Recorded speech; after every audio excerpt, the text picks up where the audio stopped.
Selanjutnya, kita akan bahas kita dan medsos.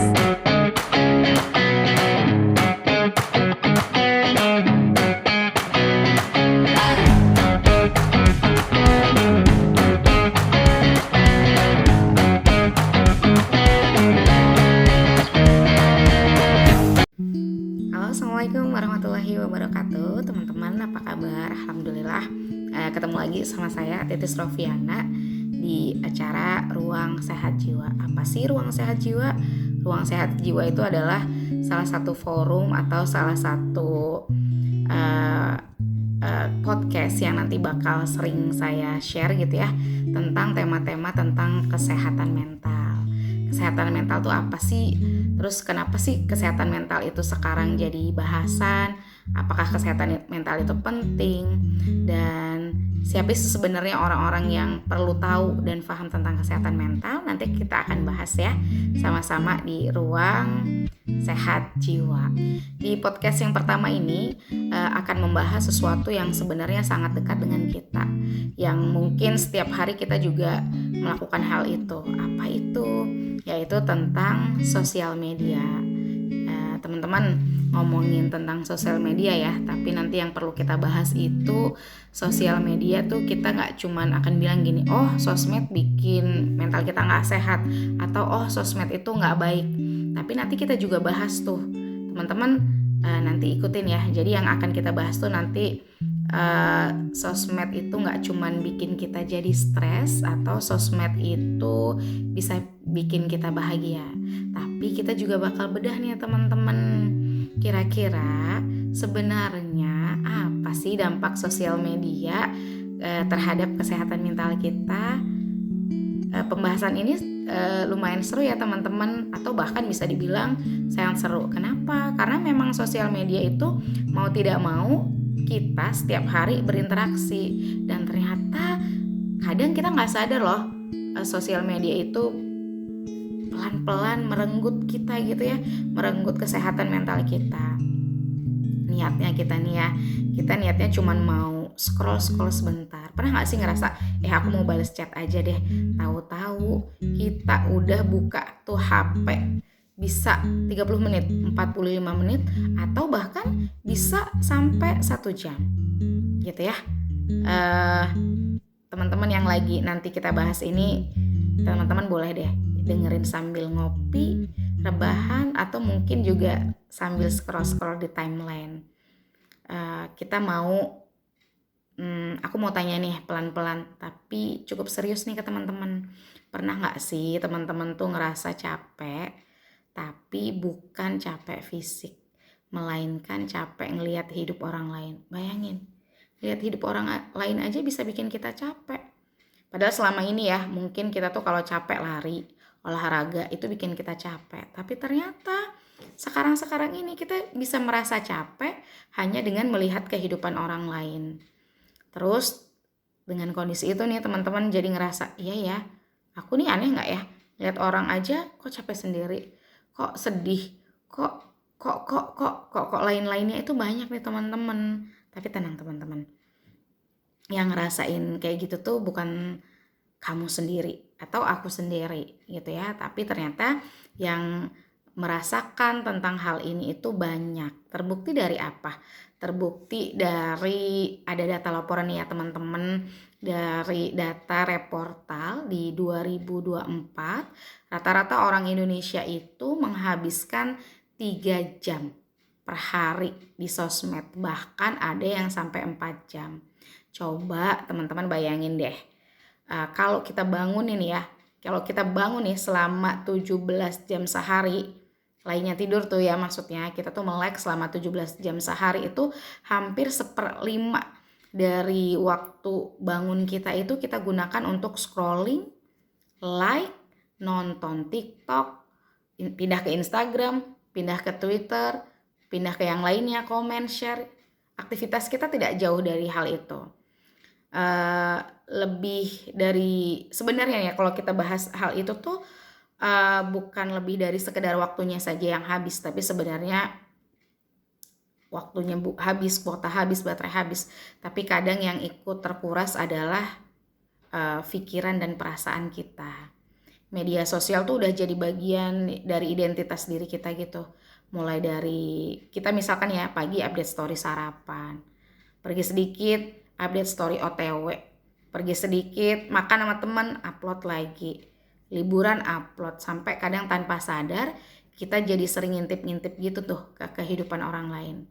Sebenarnya di awal bukan karena iri nih teman-teman, tapi juga bisa jadi awalnya itu adalah karena penasaran, karena takut tertinggal, atau sebenarnya karena teman-teman lagi ngerasa nggak ada aktivitas, jadi ya kosong aja gitu. Makanya akhirnya buka-buka sosmed atau lihat akun-akun dari temennya yang lain. Kemudian efeknya dari situ tuh kadang-kadang kita jadi mulai membandingkan diri kita gitu. Kenapa ya hidupku kok kayak gini? Kenapa ya kok nggak kayak temen aku? Ngelihat temen post apa, oh dia udah sukses ya, aku di sini aja nih. Terus kemudian kita lupa tuh ya teman-teman, media sosial tuh kan sebenarnya cuman highlight reels gitu ya. Jadi ya yang ditampilkan itu ya yang baik-baik aja. Momen terbaik, foto terbaik, angle terbaik, editan terbaik gitu. Tapi kadang nih otak kita tuh nggak sadar gitu loh. Otak kita itu mikir bahwa nggak selalu bisa bedain nih otak kita tuh, karena setiap hari tuh paparan tuh ada terus tuh. Jadi kita nggak bisa bedain mana yang nyata, juga mana yang dipoles. Dan teman-teman, di situ sebenarnya masalahnya dimulai. Podcast kita ini nanti akan bahas dan ngobrol lebih jauh tentang bagaimana media sosial itu yang awalnya cuma buat hiburan tapi bisa berdampak besar bagi kesehatan mental kita. Teman-teman di podcast ini tenang ya, saya tuh nggak akan ngejudge gitu ya tentang kamu tuh nggak benar tuh karena main medsos dengan lama-lama gitu. Atau misalkan dengan nonton podcast ini terus teman-teman jadi kayak berarti nanti abis podcast ini nih teman-teman diminta untuk udah nih hapus nih medsosnya nih. Nggak gitu ya teman-teman.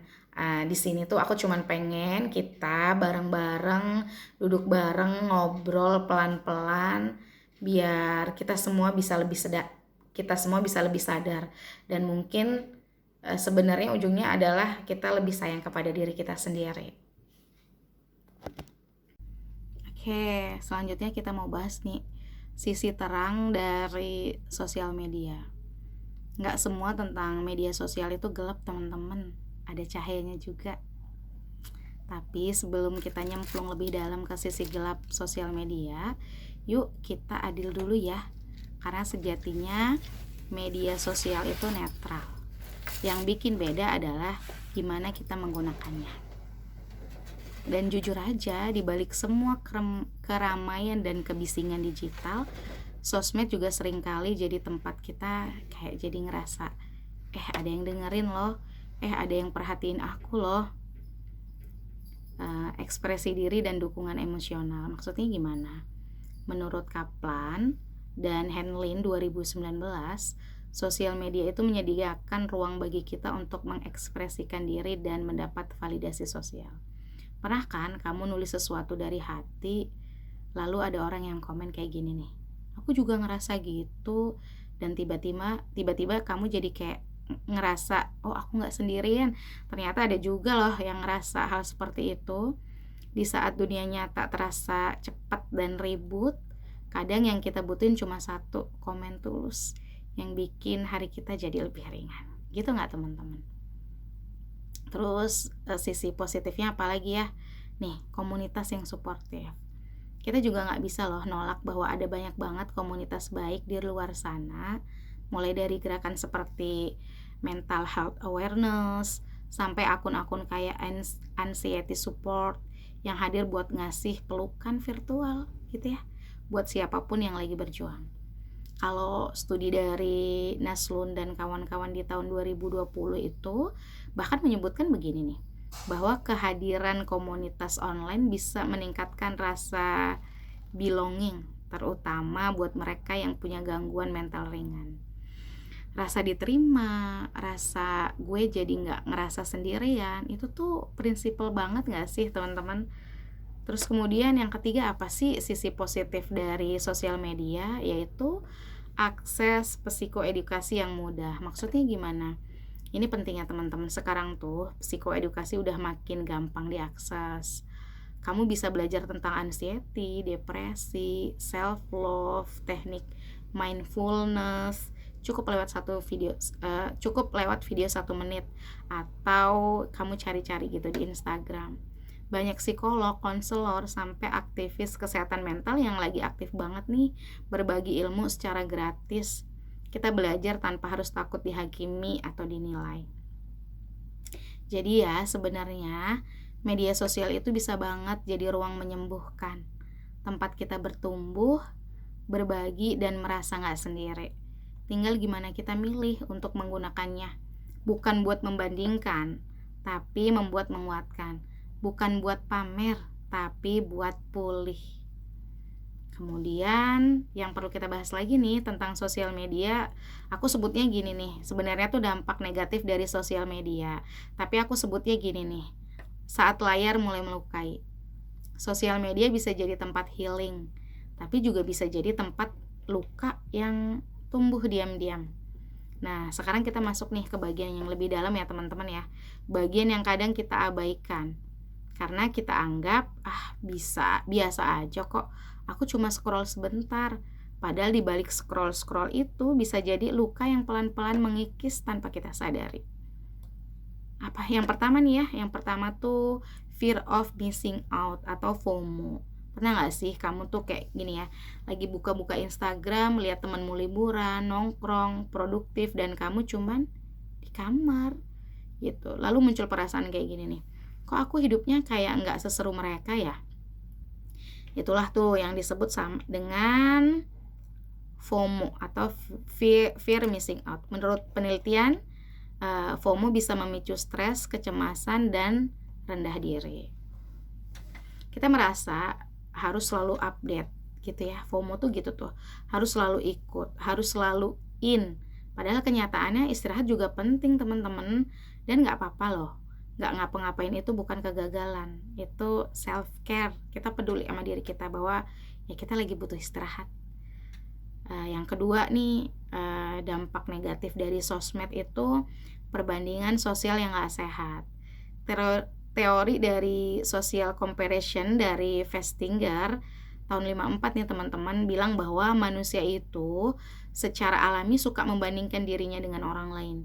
Masalahnya nih, di media sosial yang kita lihat tuh adalah highlight reels, momen terbaik, pencapaian terbesar, senyum paling lebar, bukan realita yang lengkap gitu. Terus dari situ malah kita jadi mikir, kenapa ya hidupku kayak gini-gini aja? Kok aku gak secantik dia? Kenapa karirku gak secepat mereka? Dan tanpa sadar kita mulai merasa jadi gak cukup. Padahal yang kita lihat itu bukan 100% hidup mereka. Itu bagian kecil yang udah dipoles, disaring, bahkan mungkin direkayasa.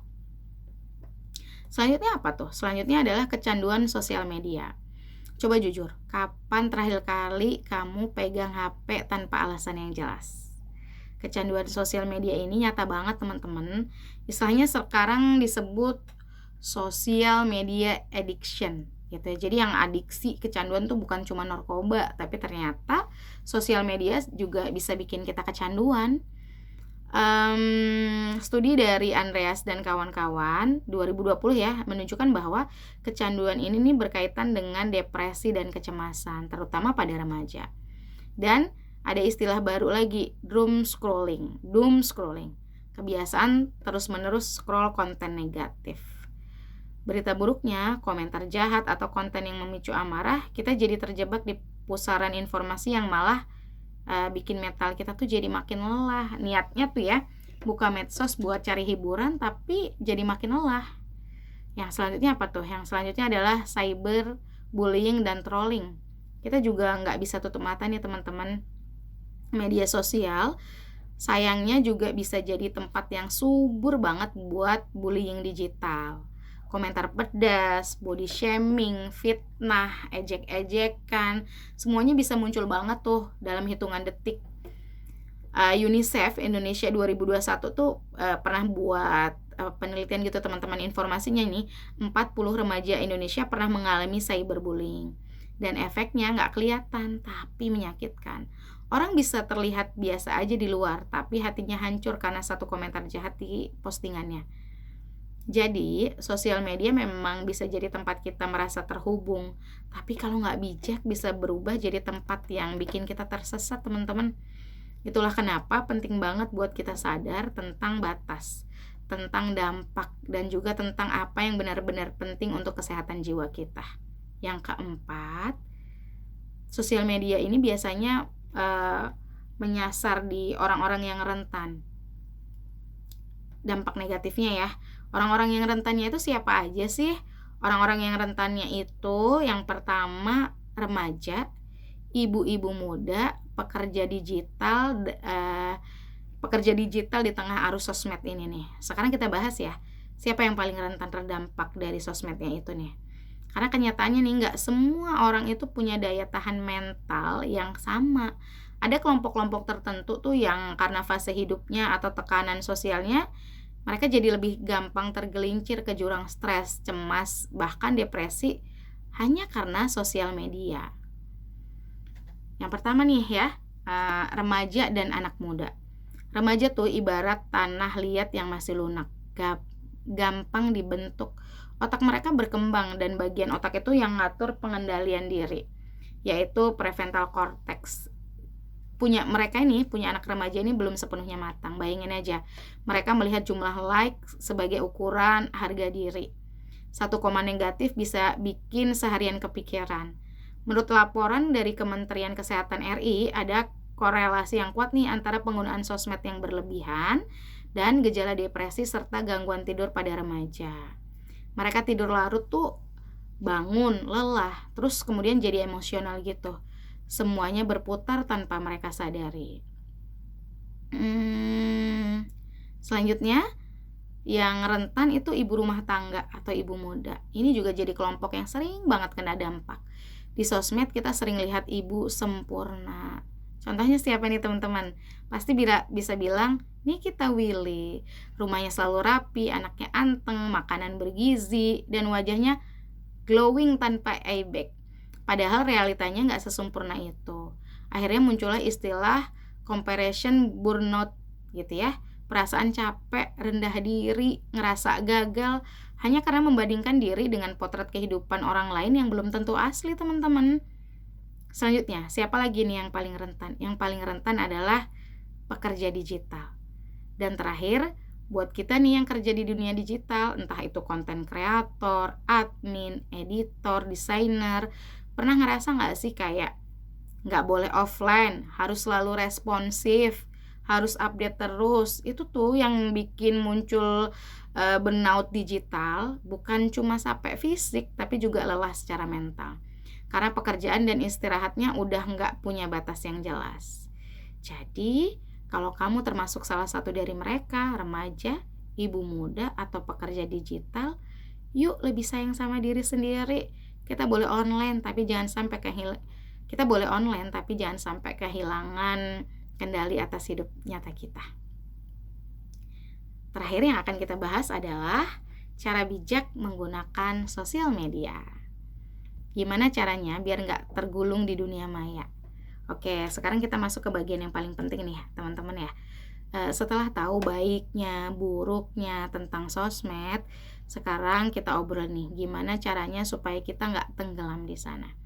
Kita nggak perlu langsung puasa total dari sosmed atau uninstall semua aplikasi, nggak gitu juga ya. Tapi yuk kita coba pelan-pelan belajar bijak dalam menggunakan medsos. Yang pertama nih teman-teman, sadari pola penggunaan. Coba deh mulai dari yang paling dasar ya. Cek screen time kamu.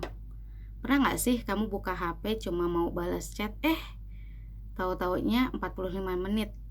Tapi gak balas chat, tapi scroll TikTok. Nah pertanyaannya, Aku buka sosmed karena emang ada tujuan atau cuman karena bosan. Kalau ternyata kita sering buka cuman buat ngisi kekosongan nih ya teman-teman, ini bisa jadi alarm kecil nih buat diri kita, karena kebiasaan kecil itu lama-lama bisa numpuk jadi beban mental yang gak kita sadari. Yang kedua, bersihin timelinemu. Coba perhatiin, siapa aja sih yang nongol di timeline kamu. Kadang tanpa sadar ngikutin akun-akun yang malah bikin kita ngerasa gak cukup, kurang cantik, kurang sukses, kurang liburan. Padahal belum tentu itu semua nyata, ya kan? Yuk mulai kurasi timeline kita, unfollow yang bikin overthinking, follow yang bikin berkembang, cari konten yang inspiratif, edukatif, yang bantu kita makin kenal sama diri sendiri. Lakukan digital detox. Kedengarannya ekstrim ya. Sebenarnya detox ini bisa ringan kok. Misalnya nih ya, luangkan 1 hari tanpa buka sosmed, atau terapkan jam malam digital. Kayak 2 jam sebelum tidur gak main HP lagi. Kenapa ini penting? Karena ternyata studi dari Han dan tim di tahun 2018 tuh menunjukkan bahwa nih ya, orang-orang yang membatasi waktu main sosmed jadi cuma 30 menit per hari selama 3 minggu mengalami penurunan gejala depresi dan kesepian yang signifikan. Jadi ternyata membatasi diri itu bukan menyiksa, tapi justru menyelamatkan. Yang selanjutnya adalah ganti scroll dengan aktivitas lain. Sekarang coba pikirin deh, ada gak sih aktivitas sederhana yang kamu suka selain main HP? Mungkin ini ya, jalan sore sambil dengerin musik, nulis jurnal, gambar, masak, atau sekedar ngobrol tatap muka sama orang yang terdekat. Karena dunia nyata tuh jauh lebih berwarna, lebih hangat dan lebih jujur daripada yang kita lihat di feed. Closing nih dari saya nih ya, bahas tentang sosmed. Yang tadi kita udah bahas sosmed itu apa, sisi terangnya tuh gimana, sisi gelapnya tuh gimana, terus bagaimana sih kita bisa bijak biar mengurangi efek negatif itu. Nah saatnya pulang ke diri sendiri. Maksudnya gimana nih teman-teman? Ngomongin medsos kok balik ke diri sendiri. Media sosial itu seperti pisau bermata dua, bisa jadi jendela untuk terhubung, tapi juga bisa jadi cermin retak yang bikin kita lupa siapa diri kita sebenarnya. Kita hidup di zaman dimana dilihat terasa lebih penting daripada merasakan. Kita sibuk membuktikan ke dunia bahwa kita bahagia, padahal kadang kita sendiri belum benar-benar merasa utuh. Teman-teman, kesehatan mental itu bukan tren, bukan sekedar hashtag. Itu adalah nafas kita, itu adalah pondasi kita. Dan kadang yang kita butuhkan tuh bukan validasi, tapi keberanian untuk menekan tombol lockout. Jadi pelan-pelan login ke dalam diri sendiri. Jadi coba tanya deh, apakah media sosial ini sedang menumbuhkan aku atau diam-diam sedang mengikis aku? Kalau jawabannya bikin kamu merenung, itu artinya kamu masih sadar. Dan kesadaran itu adalah langkah pertama menuju pulih. Terima kasih ya udah bertahan sampai di menit ini. Kalau podcast ini beresonansi sama kamu, relate sama kamu, jangan ragu buat share dan ke teman-teman kamu atau ke siapapun yang mungkin sedang merasa hilang di antara layar-layar yang terang itu. Teman-teman, sebelum aku pamit, aku nanti kasih 2 video buat teman-teman sambil ingat-ingat apa yang aku sampaikan, terus kemudian lihat fakta-fakta di berita dan juga pandangan dari psikolog. Terima kasih. Kecanduan gadget atau gawai pada periode emas perkembangan anak juga menjadi persoalan serius. Masalah kejiwaan ternyata bisa menimpa anak-anak yang bersumber dari pemakaian gawai yang berlebihan. Saya mengumpulkan informasi di mana ada sejumlah daerah di hampir seluruh Indonesia anak mengalami gangguan jiwa karena gawai.